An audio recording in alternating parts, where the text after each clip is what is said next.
오늘 우리가 볼 말씀은 열왕기하 12장이 되겠습니다. 12장 1절부터 8절까지 말씀 읽겠습니다. 예후의 제7년에 요아스가 왕이 되어 예루살렘에서 40년간 통치하니라. 그의 어머니 이름은 시비아라 브엘세바 사람이더라. 요아스는 제사장 여호야다가 그를 교훈하는 모든 날 동안에는 여호와 보시기에 정직히 행하였을 때 다만 산당들을 제거하지 아니하였으므로 백성이 여전히 산당에서 제사하며 분향하였더라. 요아스가 제사장들에게 이르되 여호와의 성전에 거룩하게 하여 드리는 모든 은 곧 사람이 통용하는 은이나 각 사람의 몸값으로 드리는 은이나 자원하여 여호와의 성전에 드리는 모든 은을 제사장들이 각각 아는 자에게 받아들여 성전의 어느 곳이든지 파손된 것을 보거든 그것으로 수리하라 하였으나 요아스 왕 제23년에 이르도록 제사장들이 성전의 파손한 데를 수리하지 아니하였는지라. 요아스 왕이 대제사장 여호야다와 제사장들을 불러 이르되 너희가 어찌하여 성전의 파손한 데를 수리하지 아니하였느냐. 이제부터는 너희가 아는 사람에게서 은을 받지 말고 그들이 성전의 파손한 데를 위하여 드리게 하라. 제사장들이 다시는 백성에게 은을 받지도 아니하고 성전 파손한 것을 수리하지 아니하기로 동의하니라. 아멘. 자, 본문 1절부터 3절까지는 이 요아스의 통치에 대한 평가가 나옵니다. 이 유다 왕 요아스는 이스라엘 왕 예후 제7년의 유다의 왕이 됩니다. 그리고 예루살렘에서 40년간 통치하게 돼요. 어린 나이 왕이 올랐기 때문에 오랜 기간 왕으로 통치할 수 있었죠. 요아스의 어머니는 브엘세바 출신 시비아였다 이렇게 나와 있어요. 근데 7살이란 어린 나이에 왕이 오르지 않았습니까? 그러니 어제 우리가 본 대로 당연히 수렴청정이 이루어질 수밖에 없었어요. 제사장 여호야다 굉장히 중요한 역할을 하죠. 이 어린 왕자를 왕자의 앞인 앉힌 사람이었고 왕의 고모부뻘이 됐고 왕을 가르치는 위치에 있었어요. 당연히 여호야다가 섭정의 자리에 올랐고 모든 권력은 우선 여호야다에게 집중되었을 것이에요. 이 신실한 제사장이 지도를 받고 있었기에 요아스는 여호와 보시기에 정직한 왕으로 인정을 받을 수 있었다 하는 것입니다. 여호야다는 종교개혁과 정치혁명을 함께 성공시킨 그런 제사장으로 알려져 있습니다. 그는 요아스를 왕으로 세운 후에 바알 제사장을 처형하고 우상을 쓸어버려요. 7살의 나이에 왕이 된 요아스는 여호야다 제사장이 사는 날 동안 하나님을 경외하고 성전을 사랑하며 하나님을 영화롭게 했다 이렇게 평화됩니다. 즉 여호야다의 영향력이 요아스 개인뿐만 아니라 국가 전체에 긍정적인 역할을 하게 되는 것이죠. 굉장히 중요한 말씀을 보고 있는 거예요. 즉 좋은 멘토 아래서 리더십 훈련을 받는다는 것. 이게 참 축복이라는 것이죠. 동시에 누군가에게 좋은 멘토가 되는 것도 사명이자 특권이겠죠. 이보다 더 중요한 것은 옆에서 함께 돕는 것만이 아니라 혼자서도 잘할 수 있도록 정신과 습관을 길러주는 것이 독립성이죠.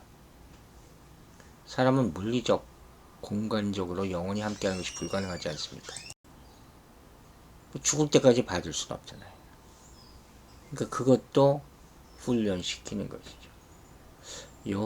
여호수아와 모세의 관계도 그렇지 않았나 하는 생각도 듭니다. 3절을 보면 요아스 왕이 하나님 보시기에 정직하게 행했다. 이전에 다른 왕들과 마찬가지로 산당들은 제거하지 못했다. 이게 참 아쉬워요. 이걸 끝내 이스라엘이 못 제거하거든요. 이 산당이라는 것은 예루살렘 성전 이외의 모든 지방 성전을 가리키는데 초기에는 이걸 긍정적으로 봤어요. 솔로몬은 기본 산당에서 1000번제를 드렸고 거기서 꿈의 하나님을 만나기까지 했단 말이에요. 그런데 문제는 포로기 이후에는 산당을 부정적으로 평가하게 되었다는 거예요. 따라서 왕을 평가하는 데 있어서 결국에 가서는 이 산당을 제거했느냐 제거하지 않았느냐 이 중요한 척도가 됩니다. 이 결정적인 거예요. 대부분의 유다 왕들이 산당을 제거하지 않았어요. 왕정 시대에는 왕이 산당을 세우기도 했고 산당에 제사장들을 임명하기까지 했단 말이에요. 그 산당이라는 것이 당시 지방의 성소였어요. 국가 통치 한 축을 담당했기 때문에 왕이 산당을 제거한다? 거의 드문 경우죠. 중요한 것은 이 40년 동안 지속된 요아스의 통치에 대해서 하나님이 어떤 기준으로 평가하시는가 이거예요. 우리 인간이 아무리 어떻게 평가하고 이렇고 저렇고 얘기 아무 소용이 없다는 거예요. 하나님의 평가 이건 끝나는 거예요. 우리 성도들 항상 주의해야 할 것은 누가 어떻고 뭐 어떤 목사님이 어떻고 그거 정말 하지 말아야 된다 그랬잖아요. 중요한 건 하나님이 어떻게 보시는가, 하나님 보시기에 얼마나 정직한가, 이걸로 모든 공적을 평가받게 되는 거예요. 요아스는 어때요? 하나님 보시기에 정직히 행했다고 칭찬받지만 산당을 제거하지 않은 부분은 책망받게 되는 것이죠. 그러니까 하나님은 믿는 자가 행한 모든 일을 정확하게 평가하신다. 이 중요한 거예요. 모든 성도는 하나님 나라를 위해서 이 땅에서 어떻게 살았는가 이걸 평가받을 때가 있어요. 심판자 앞에 서서. 이걸 잊지 마시기 바랍니다. 특별히 의로운 재판장 되신 하나님이 믿는 자의 삶을 어떤 성경적인 기준으로 칭찬하고 책망하시는가 이걸 반드시 기억하고 살아가야 되는 것이죠. 즉 세상적인 기준으로 아무리 공적을 쌓았다 할지라도 하나님의 심판불로 다 태워서 어떤 공적이 남는가 그걸 보는 거예요. 진짜 보는 거예요. 진짜 뭐가 남아있나. 보세요. 요아스가 하나님 보시기에 정직히 행했다 칭찬 받았어요. 하지만 신당을 제거하지 않았어요. 나중에는 우상을 숭배하고 심판받게 된다. 큰 교훈으로 우리는 삼아야 할 것입니다. 자, 이제 4절 5절 보면 성전을 수리하는 요아스의 모습이 나오죠. 이 성전을 건축하거나 수리하는 일이 제사장이 해야 하는 일로 여겨질 수 있는데 실제로 이러한 일은 왕이 주도해서 실행했다는 거예요. 이스라엘 역사에서 예루살렘 성전 건축은 다윗이 준비하고 솔로몬 왕이 실행하고 성전 수리는 요아스 왕과 요시야 왕이 실행했다는 거죠. 재밌죠? 이렇게 왕이 주도해서 성전을 건축하고 수리하는 이유는 뭡니까? 여호와를 향한 신앙과도 관련이 있지만 왕권 강화와도 관련이 있는 거예요. 즉 고대 왕국에서는 정치와 종교가 분리되어 있지 않았어요. 정경일치죠. 이 장점도 있고 단점도 있을 수 있겠죠. 어쨌든 그래서 왕이 성전을 건축하거나 수리하는 역사를 실행하면 백성은 왕의 권위를 신앙심과 연결시키기 때문에 왕에 대한 지지도가 높아지게 되는 거예요. 요아스의 경우는 특별했죠.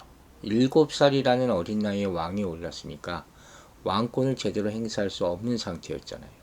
그러나 나이가 들면서 여호야다의 영향력에서 점점 벗어나 왕으로서의 왕권을 강화하려고 할 때 활용할 수 있는 가장 효과적인 수단이 바로 성전 수리였던 거예요. 자기 이름을 서서히 나타내는 거죠. 요시아도 비슷한 일을 했죠. 그도 8살이나 어린 나이에 왕이 올라서 청년 되었을 때 성전 수리를 실시함으로 왕권 강화를 꾀하게 됩니다. 이 여호와의 성전에 거룩하게 하여 드리는 모든 은이라 하는 말이 이 4절에 나와요. 이게 뭘까 찾아봤어요. 첫 번째는 사람이 통용하는 은이라 그랬어요. 직역하면 사람이 건너갈 때 드리는 은이란 뜻이거든요. 이 표현은 이 양으로 11조를 드릴 때 한 마리씩만 통과할 수 있는 좁은 통로를 만들어 놓고 그 통로를 지나가는 양 가운데 10번째 양을 11조로 택하는 관습이 있었다는 거예요. 흥미롭죠.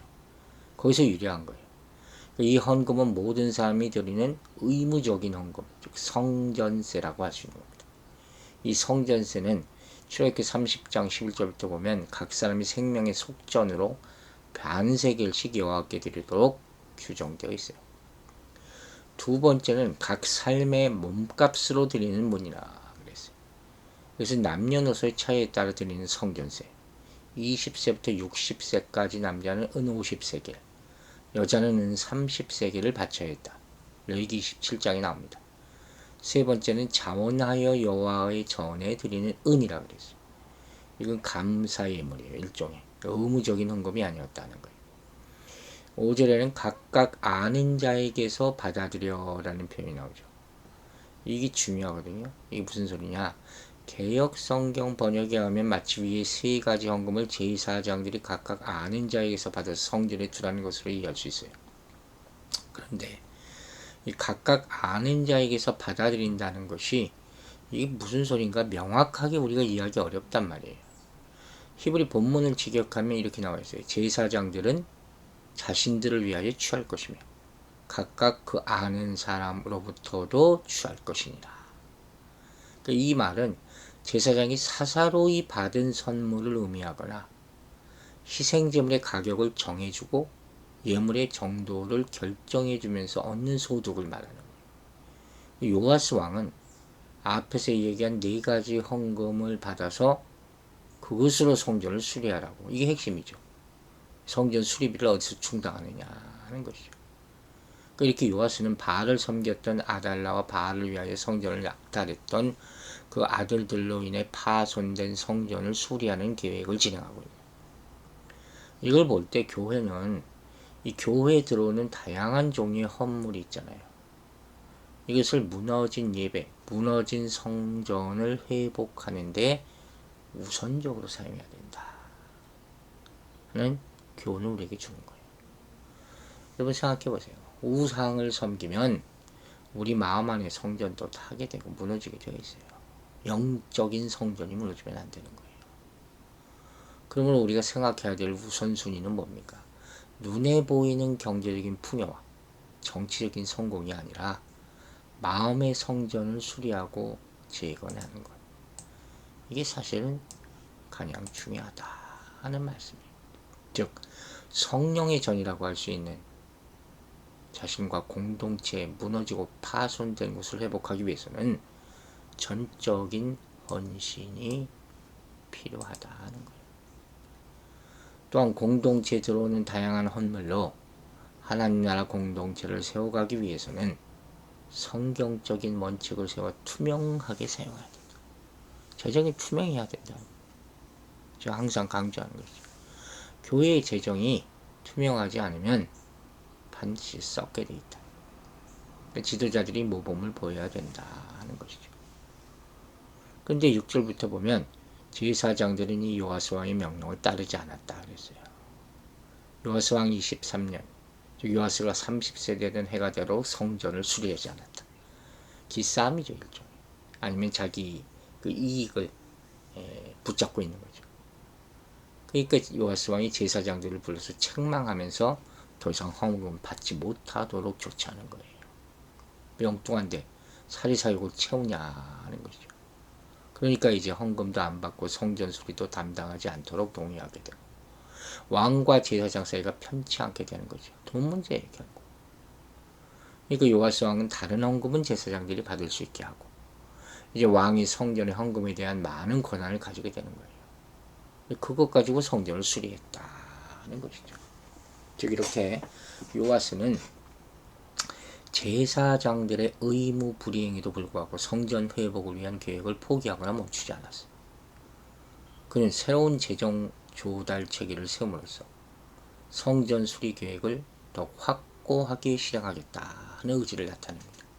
여러분, 성도들은 하나님의 성전을 건축하고 회복하는 일에 열정과 의지가 있어야 돼요.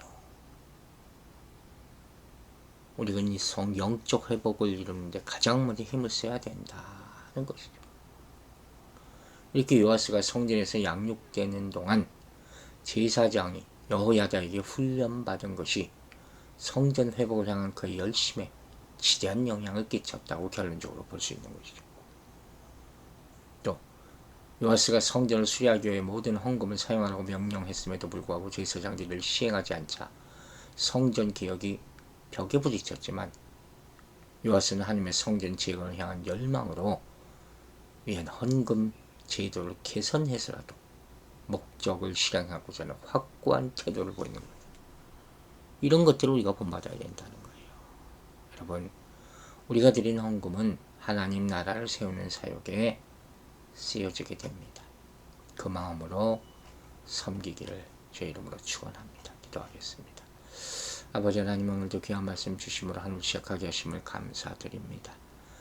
이 7살의 어린 나이의 왕이 된 이 왕이 정말로 좋은 멘토 가운데서 리더십 훈련을 받는 그런 모습 우리는 보았습니다. 우리가 영적으로 배울 만한 사람들이 많아지게 되길 바랍니다. 또 우리가 그런 사명의 때가 될 때 누군가의 좋은 멘토가 될 수 있도록 더 많이 배우고 익히고 기도하고 훈련받게 하여 주시옵소서. 하나님은 항상 믿는 자가 행하는 모든 일을 평가하실 때가 옵니다. 그때 정직하게 하나님을 기준으로 하나님의 눈에 보시기에 얼마나 공정한가로 평가하신다 했습니다. 그 심판에서 낙오되지 않도록 성실하고 정직하게 살아가게 도와주시옵소서. 또한 우리가 헌물 드릴 때 감사함으로 드리게 하여 주시고 우리 성전을 회복하는 데 사용하게 하여 주시고 우리가 바치는 모든 것을 생각하면서 무엇보다 우리 마음의 성전이 새로워지고 거듭날 수 있도록 말씀으로 훈련받게 하여 주시옵소서. 오늘 하루도 우리 성도들의 삶을 눈동자와 같이 지켜주시고 행하는 일, 세상에 일어나는 모든 일 가운데 불화가 끝나고 마음의 화평이 깃들길 바라오니 주여 축복하여 주시옵소서. 감사드리며 예수 그리스도 이름으로 기도했습니다. 아멘.